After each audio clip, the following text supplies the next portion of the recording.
Welcome, ladies and gentlemen. I'm super excited for our next guest, Fred Schebesta. Hopefully I said that right. Although I've been listening to podcasts that you've been doing, and I'm super honoured that you said yes to be on my podcast. I was quite shocked, actually. Couldn't believe it. So thank you so much for giving up your time and being here. Oh, it's an honor, Emily. It's great. And thanks everyone for listening. Amazing. So the first question I'm going to ask is a bit left of centre. I'm just going to show you a picture. Here we go. I want you to tell us about your hair. I stole this picture from Instagram because I've been stalking you on Instagram. So tell us about your hair. I love your hairstyles, but when I saw this, I had a bit of a giggle. Yeah. So I think it's been an experiment for about 4 years, and it's sort of a self-expression. Really, it's about being yourself. And I think that's just I had a hairstylist once, and she's pretty cool.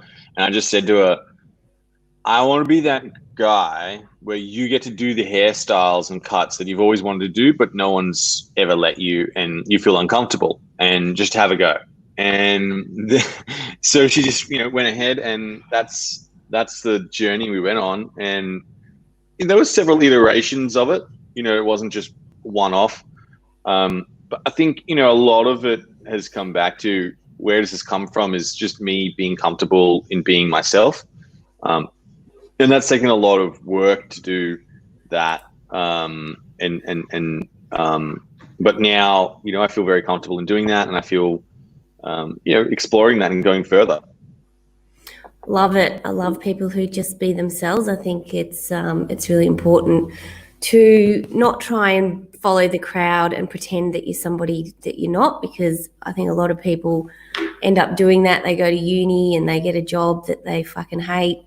And that sucks. But because I've listened to so many podcasts, I feel like I know a lot about you. So my first question is, I heard in a podcast you did with Kerwin Ray that you grew up kind of in the country or just out of Sydney.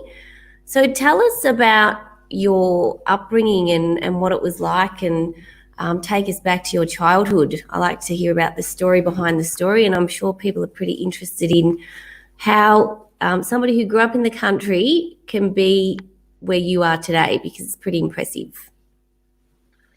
Yeah, I don't know if it was, I wouldn't say country. I was in, the suburbs of Sydney, and I think back then it was kind of the country. Mm-hmm. Just lots of houses, and that's about it. There were a couple of shops.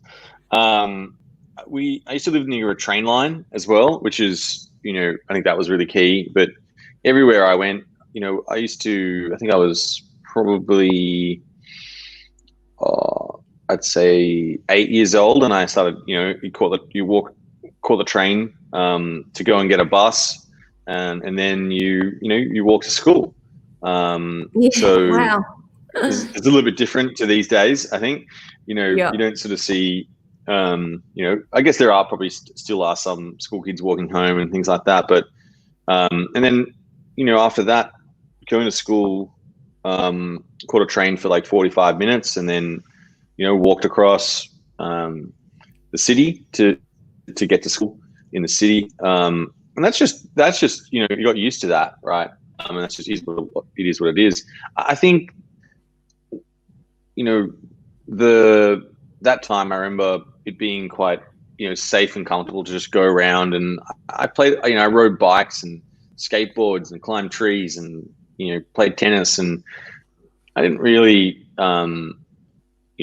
start businesses or things like that. I was always interested and curious about things, but I competed a lot in things, and I loved to compete. But I don't think I was necessarily like just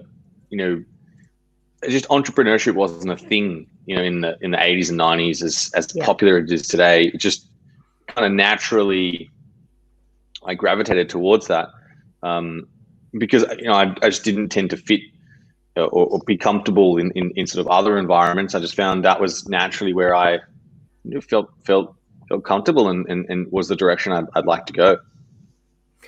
So, what was your experience at school? Did you like school? Did you do well at school, or did you hate it? I I kind of did stuff at school that I liked, and kind of didn't do the stuff I didn't. I wasn't the most academic of students. I was pretty good, but not like the ultimate. I kind of traded a lot of my, I think just natural level of intelligence and didn't really apply myself that much for a long period of time. Kind of just got by. And every now and then I'd find a subject I was interested in and I would really apply myself. And I'm like, I was fascinated by certain parts of geometry and, things like that. But I didn't really, get too much into extreme academia. I was probably pretty poor at English. It was not tended to be my strong subject. I didn't actually read the books. I just read the crib notes, which is probably not a great idea. I think at the end in school itself, I was quite a rebel. I would always push the boundaries to the edge and find the edge and just stand 10 centimeters just before it. And every now and then I'd fall over the edge and get into trouble, but I just wanted to see where it was. I think when it comes to, school and education, a lot of what I sort of learned from university, but was my schooling was pretty well set out for me, and I didn't really have to do that much exploration of, it was kind of like, this is what you need to do. And then the world's not like that. So at university, I kind of just went off the track and, started learning about the internet and reading about all sorts of things that weren't actually related at all to the course that I was doing.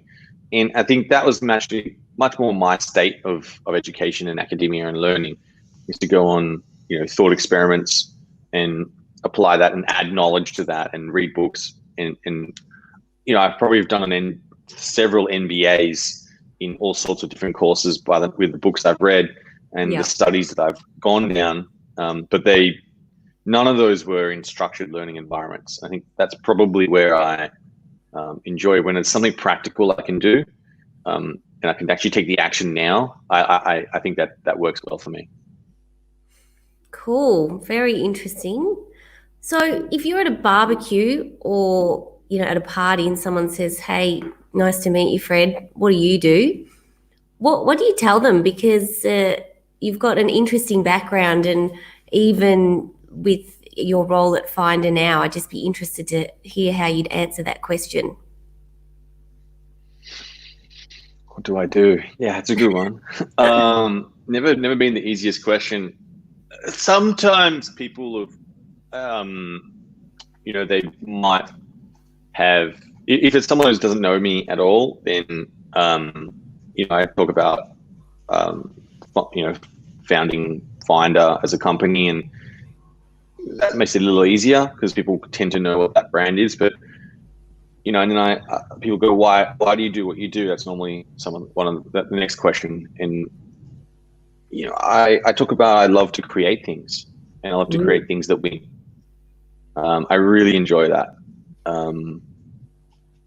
In being creative and not just like from a design perspective, I think it's one place, but also from all sorts of other different angles and, creative policies and processes and creative music, like jingles and things like that. I love those kinds of things, and I gravitate towards them naturally. And that's all hard to, it's not easy to talk about. I tend to, people tend to want titles and specifics around, what you do. And then I just sort of, revert back to being, a founder in some way. And I think people, there's sort of a collective consciousness of what that means these days, that you kind of start off doing everything and then slowly over time you become rather obsolete. in the company. Well, that's almost obsolete, but I think, you empower a lot of other people to do amazing things. But before that, you kind of need to be very involved. And that's a journey, right? That's a challenge. It's always been a constant reinvention that I've found very challenging, personally. And it's something you're continuously learning, and you kind of get to the point in your company where you become the limiting factor. Your personal growth becomes is the limiting factor, because you can't handle whatever it may be that's internally driving you to do certain actions and behaviors. And instead, if you can get past that, I think that's where I've been very challenged by, but I think that's where there's a lot of growth, and that's when companies, I think, tend to thrive. I love it. So take us back to when you first started out in business, because Finder's not your first rodeo. You've had other businesses before. So like, you went to university. I know that because I've listened to so many podcasts that you've done. But what was the first business that you had, and why did you get into business? Well, I was at uni, and I was playing around with the internet and learning. I was like, the internet's amazing. Look at this new thing. And I love playing around with new things. I've always done that as a kid as well. And I was like, wow, here's a great opportunity. And I started building some websites, and I think building websites was a new thing. It was a very, very revolutionary thing to be able to do, in 1999 and 2000. That was a big deal. My next door neighbor actually invited me over to build his website, and he said, he'll pay me money for it. And I was like, wow, that's awesome. Do something that you love and do naturally. Perfect. I'll do it all day. And I think that's partially because, I'm too lazy to do stuff that I don't really want to do, which is kind of a good thing, and you can leverage that. But I'll struggle through and do stuff that I don't want to do. But mainly, if you go towards, I found, to the things that I've liked to do, and then people will locate and find you to do that thing that you love to do, because they go, I want you to bring that to me, because if you love what you do, you're going to do a great job. So, and the reason why I did it is because I think I just enjoyed it. I was having fun. I was having fun making money and doing things for people that I would have done ordinarily by myself. And instead I got some money as well, which was kind of cool. And, allowed me to, put petrol in my car and, rent a room in a share house. And that's awesome. And that was kind of the reason. And I always had this vision, but of, creating and doing something great in the world. I just didn't know what that was. And I'm still on that journey and still figuring that out. But, I think it starts there, and I just followed what I like to do. Amazing. So you're now obviously one of the founders of Finder. So tell us about Finder and how that all came about, because it's quite massive now. It's become a bit of a beast. But what was the idea behind starting that business? Well, I think it was, it's kind of funny. We were mastering building websites for people and helping them rank really highly on the internet and Google. And, from that learnings and that journey, I think, I thought, hey, could we do it for ourselves? There's a lot of great websites out there, and we've built a lot of websites and made a lot of money for people. Hey, we could potentially have a go. So, one day I think I might have come back from an SEO event, and I thought, hey, imagine ranking number 1 in Google for credit card. Actually, I think there was a guy who influenced me as well, and he ran a credit card comparison site and a whole series of other sites, and he said, there's a different business model out there about with affiliate marketing and things like that. And I thought, wow, that's interesting, and we went in that business. and he was giving us his client. I was like, you're getting rid of your clients? He's like, yeah. And I was like, okay, there must be something here. Wow. And so I gravitated towards that. And I thought, hey, what if we, and this sounds crazy at the time, we just try to rank number one in Google for credit card. Like, imagine doing that. That'd be awesome, right? That'd be a long journey, and what's required to do that. And I just put my mind to that and systematically thought, okay, what are the things that we're going to do, and sort of unpack that. And I think what that tended to do, or where that went, is we put a number of experiments up, and Credit Card Finder was one of them. And Credit Card Finder actually has a name. I basically got the Google. So back in 2006, when you put a keyword inside a domain name, it ranked really highly in Google. And still today, you can see domain names with the keyword in it. There is some interesting things that go on there. But I thought, okay, well, I need to put the word inside it. So I got the top 1,000 keywords in Google, and I got the first one. It was creditcard.com.au. Tried to register that. No, not available. Credit cards, not available. Credit card comparison, all the way down to number 6, and it was Credit Card Finder. I thought, well, that's the 6th most popular one. We'll register it. Done. That's it. And that was the name. That was the brand. And I thought Finder is an interesting word because it kind of tells you what it is, but it doesn't say. It's quite generic. And we thought we had Home Loan Finder and Personal Loan Finder, so we started doing more verticals. But we needed a brand. I was like, okay, how are we going to build this brand and run a TV ad and things like that? And so we thought, okay, well, what's the ultimate, most beautiful, simple version of that is just Finder.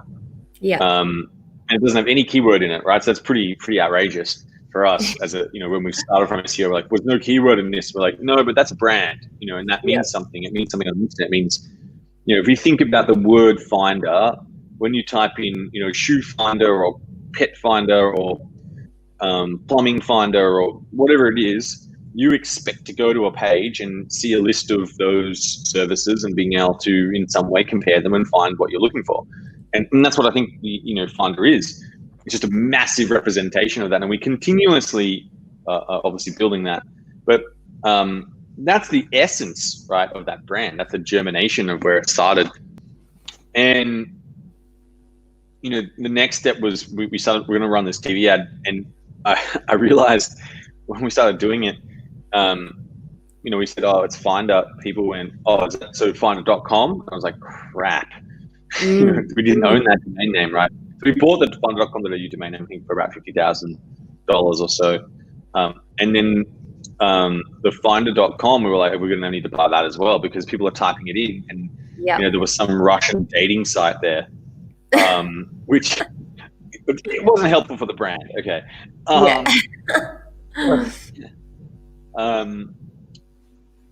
then went on a journey to go and find that, locate that. I think we paid $300,000 US, which was a lot of money. Jesus. We bought that, and that sort of started the journey towards building what Finder is today. And you never think what it's going to be. I think in the beginning we didn't manifest, it hasn't fully, it's still got a long journey of continuously comparing and, an endless shelf of comparison. It's never going to end. There's always more growth in business models that Finder can do. But I think that it's on that path, and that's where it started. But yeah, I don't think I thought that at the time. I just wanted to rank number one in Google for credit card. Yeah, fascinating. So what's the big goal or the 5-year goal for Finder, or you personally? Where do you want to be in 5 years' time? I think in 5 years, I think Finder will be a brand in the US and the UK for comparison. I think in Canada as well. We have a little office in Toronto. Well, actually, no one's been there for about 3 months, but I hope it's still there.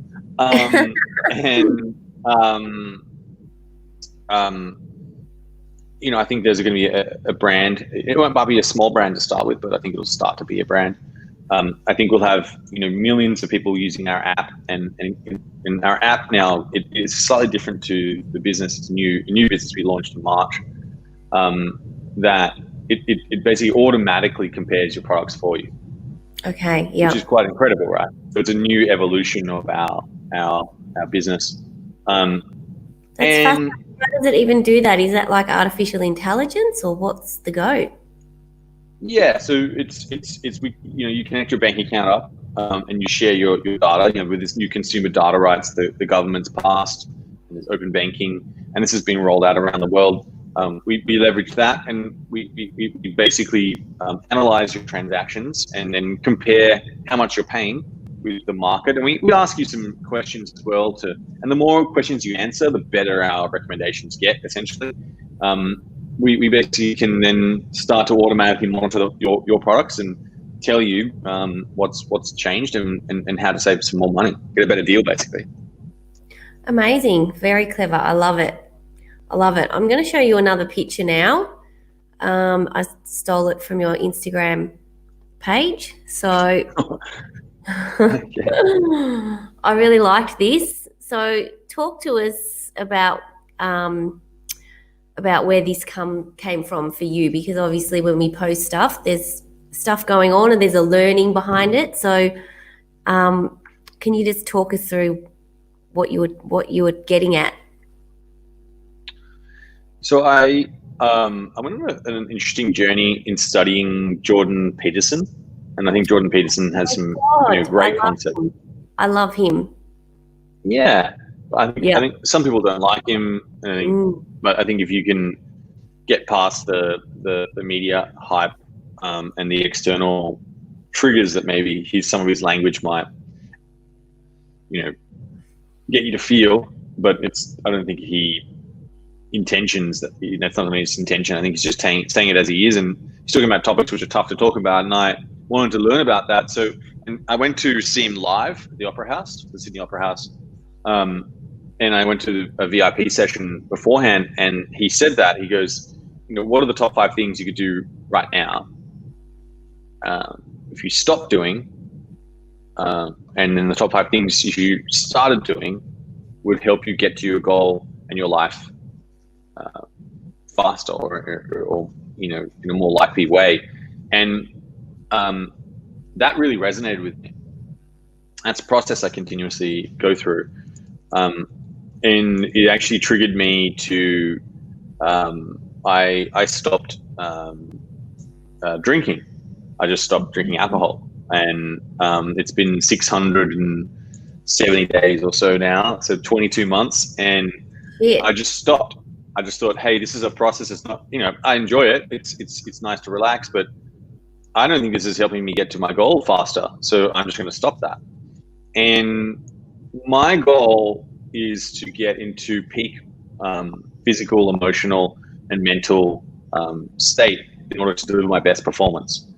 And so I thought I just don't think that's an element that helps me, and I don't resonate well with it. So I'm just going to remove it.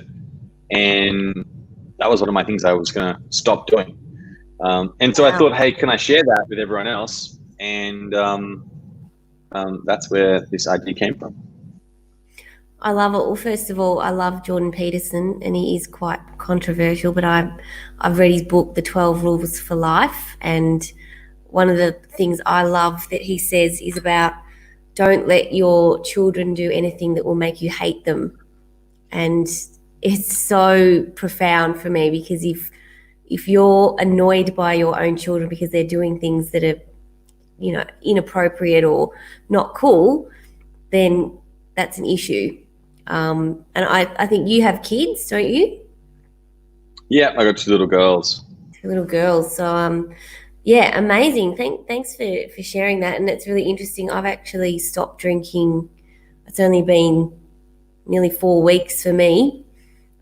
Because after isolation, I went down a bit of a hole and was drinking a little bit too much, started drinking every day just to relax and just because there's nothing else to do. And I just felt so shit that I decided I need to pull the handbrake up on this. And I just notice how more alert I am, how more present I am.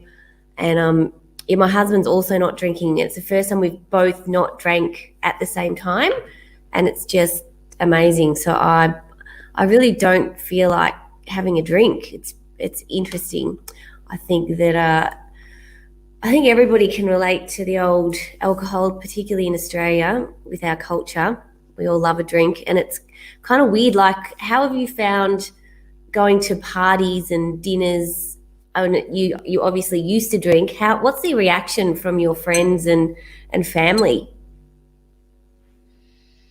They just know now. That's just, and I've been to box parties and I've been to boys' weekends, and I think I understand and I know what they're doing, and I understand the experiences they go through, but I just find alternative things to do. And I think, there's probably, sort of some hard conversations. So people in general are like amazed. Yeah. They're like, wow, that's awesome. And Yeah. they know, like, people, I think, know. They internally, they just know. They think, I think, that they want, that's what they want to do as well, just to a large degree. But maybe they haven't quite found that self-confidence and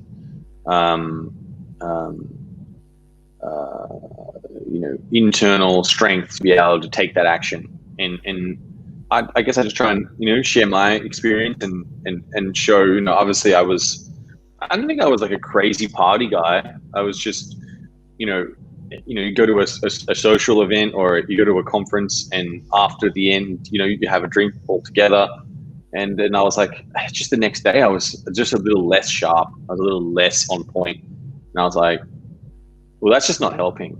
And I want to build on my momentum, and I set a vision for myself and where I want to go, and I'm just going to remove that. Yeah. Yeah. Cool. Well, I agree. I think that there's this whole movement around curiously sober or curious sober. I don't know if you've seen it, and particularly in America, they've started, this is a real millennial thing, and I do a lot of work around millennials. I don't even know if you're a millennial. How old are you? I'm 39. 39. You're just a millennial. You're right on the cusp. There you have it. There's all these bars popping up in America, in New York and San Francisco, like all the cool places, and they serve no alcohol. So it's a bar, and they have cocktails, and they're all alcohol-free mocktails, and it's like a massive. Like, I think younger people are so much more aware, and they're so much more into personal development and self-development, and they're realizing that getting shit-faced every weekend is not really serving you, and it's not helping you become the best version of yourself. So I love it. So one of the things that I like to talk about is the millennial mindset. Now, I know you definitely are a millennial. I thought you might be. You definitely act like one. You've got that entrepreneurial mindset. What's your daily routine? How do you make sure that you keep focused and don't work yourself into the ground? How does it all start? Like, start from the start and walk us through a normal day for Fred Schebesta. Well, I actually would say I do work myself into the ground on purpose. I enjoy it. I will actively, I see that as a strategy to burn out and realize that's everything you've given, and that's all the energy you've got. And so I wake up, I don't know, relatively early and just commence. What time do you wake up? It depends. So I segment sleep a lot. So last night I was up at around 3 o'clock. What's that? What's segment sleeping? I've never heard of that.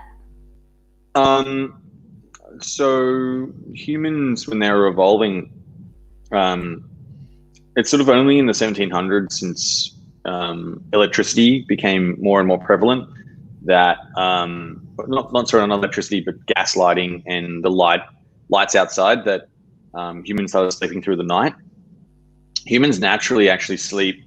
They take a nap and then they wake up around between midnight to 3 o'clock in the morning, because that's a very dangerous time in terms of survival. And then they'll go back, they'll do some stuff, they tend to do, tend to seeds, repairing things that inside the house and home, and they would collaborate and prepare for the next day during that time, because it was a dangerous time, because it's dark, and all things could happen.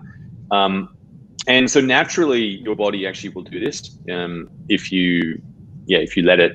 And a lot of people, they wake up and they're like, oh, I've got all these ideas and I think all these things, and they're like, it's the middle of the night, and they're like, oh, they're trying to put themselves back to bed. And I was like, I've been living like this for probably 15 years, if not more. You've been doing it for 15 years? I think sleeping I've probably been doing about maybe 10. 10 or so years. I love it. I mean, at the moment I've started doing intermittent fasting.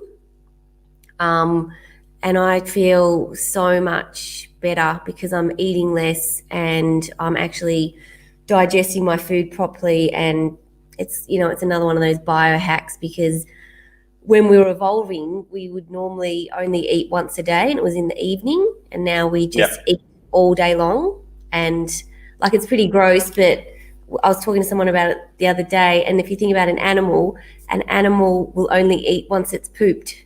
Once it's done a shit, then it will eat something. So it's like letting your body tell you when it's actually hungry, where it needs more food. So anyway, I love this segment, sleeping. I'm going to have to do some research, because I do wake up in the middle of the night nearly every night, and I have all these ideas like, oh my God, I think of all this shit that I could be doing in my business. And then I'm like, oh, I need to go back to sleep. What are you doing? But maybe this is it.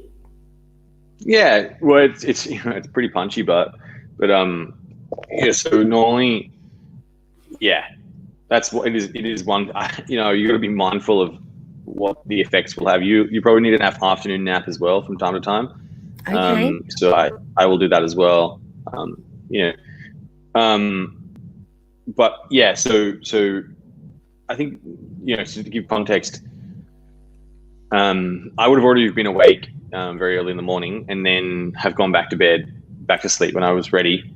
And then I'll commence again, and that could be between 8, 9 o'clock. Depends. Could be earlier. Just depends on how I'm feeling. And then I sort of try and exercise as best I can. Not every day, but just to keep a regular routine and rhythm. But then I just pick up my phone, and I think my activity thing is about 6 to 6 hours or so a day of phone usage. Well, it's pretty up there, but that's kind of because my phone is also, where my business is located. It's on the internet, and that's just, it is what it is. And then I think there are times where I sort of just pause as well and take time to do something. I'm very fascinated about every day what we are eating and try and make it a special event as best we can, because that's sort of my last thing that, I guess not so much, my last thing, but it's something I enjoy. I enjoy, curating the meals, and just enjoying that. I'm not actually a cook. I'm a terrible cook. Well, actually, I just don't cook.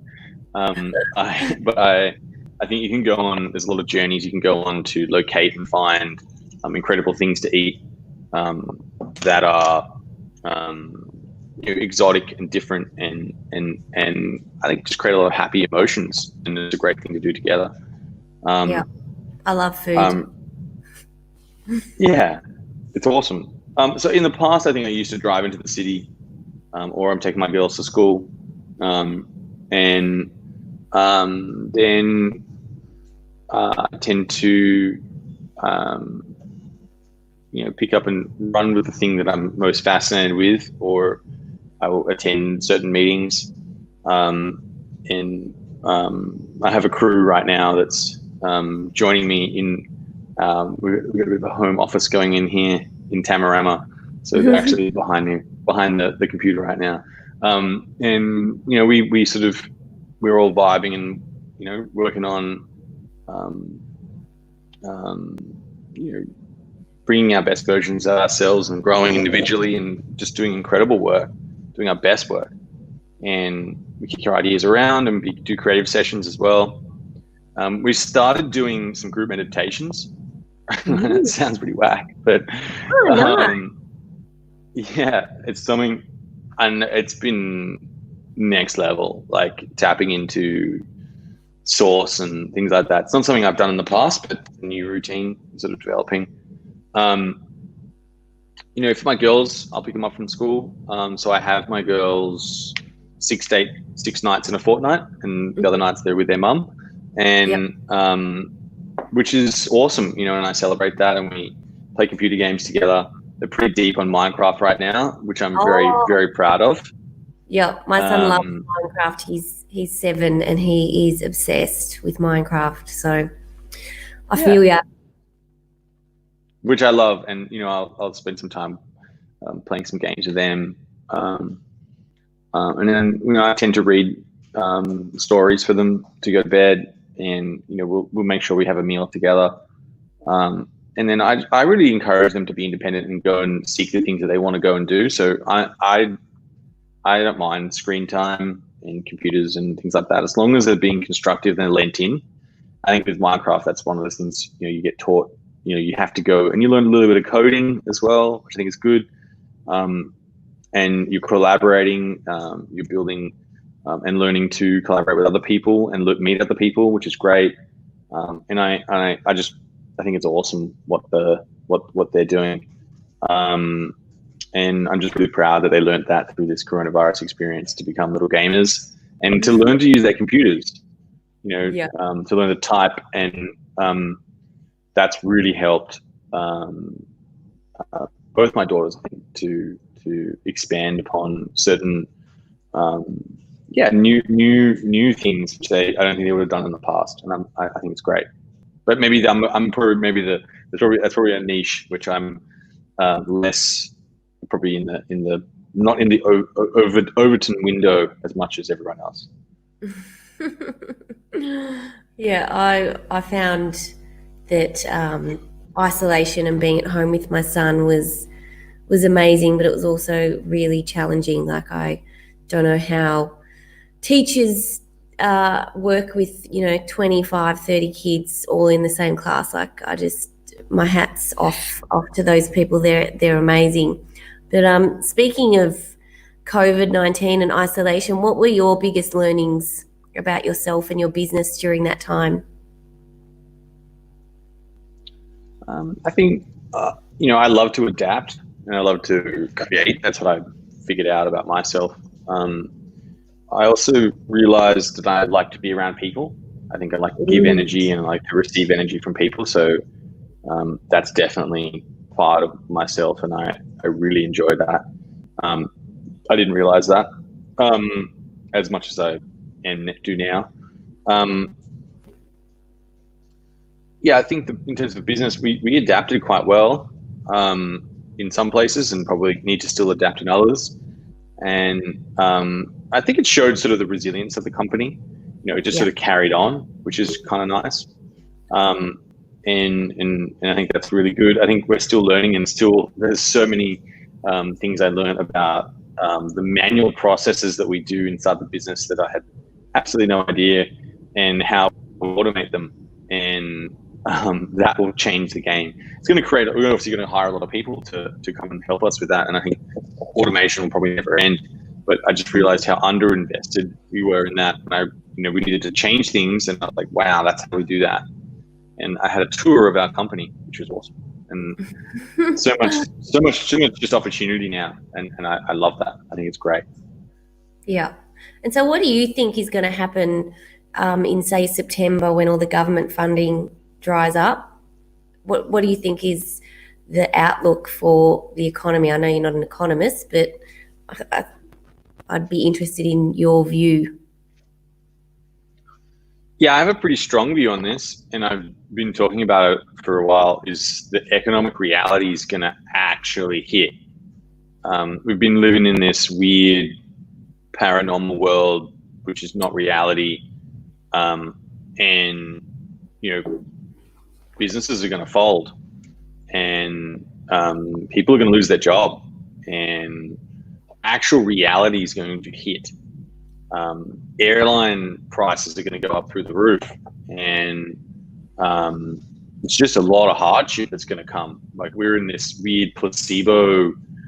We've just taken it's like when you have an operation and they give you a little bit of morphine, and when you're waking up from anesthetic and then you're still in the morphine, saying, you're like, hey, that operation went so bad, and it wears off, and you're like, oh wow, that's what's about to come, and it's going to hit harder than we've ever experienced in our lives. There are more unemployed people than we've ever seen. You look at some of the graphs; it's unprecedented levels of and everyone right now is spending really big, and I just think there's going to be a lot of hurt coming.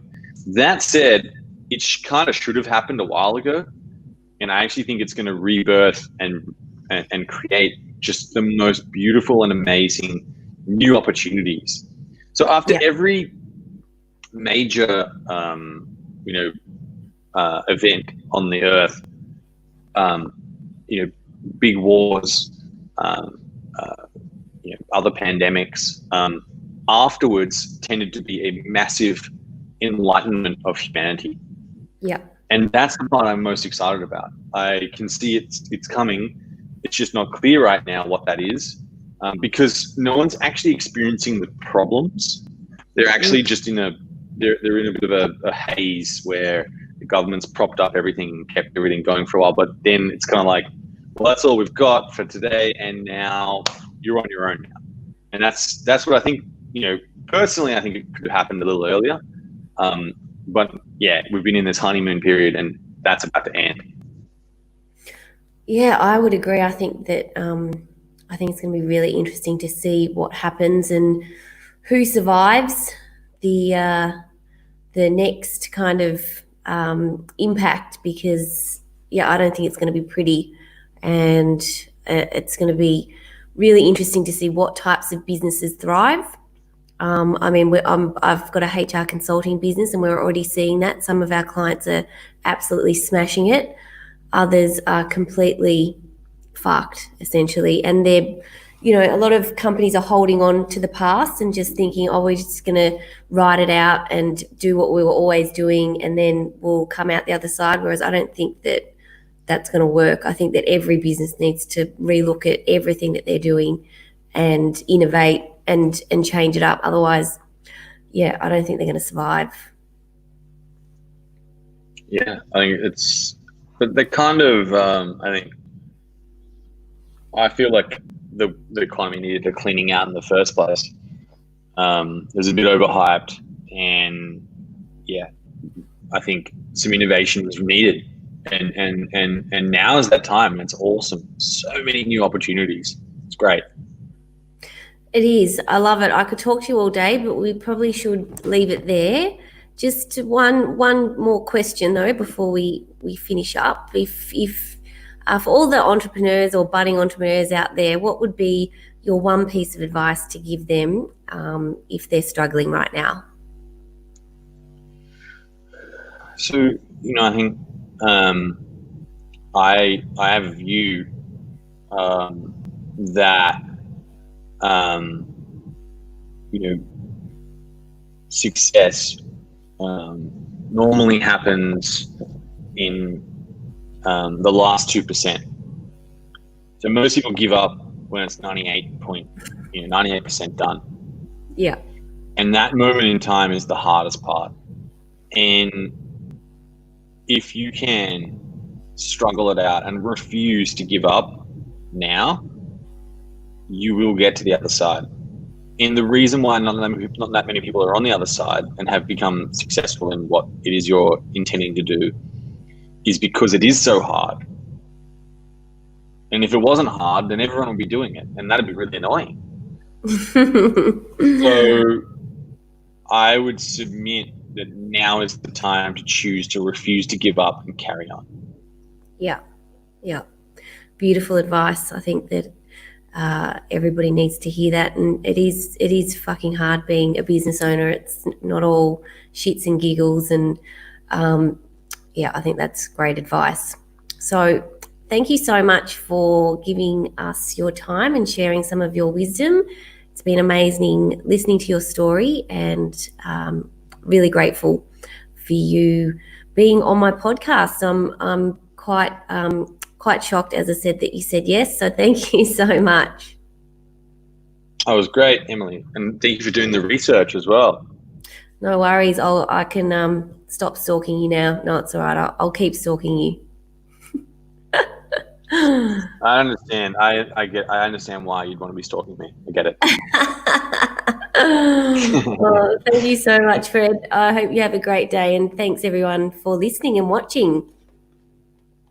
Thanks, Sean Emily.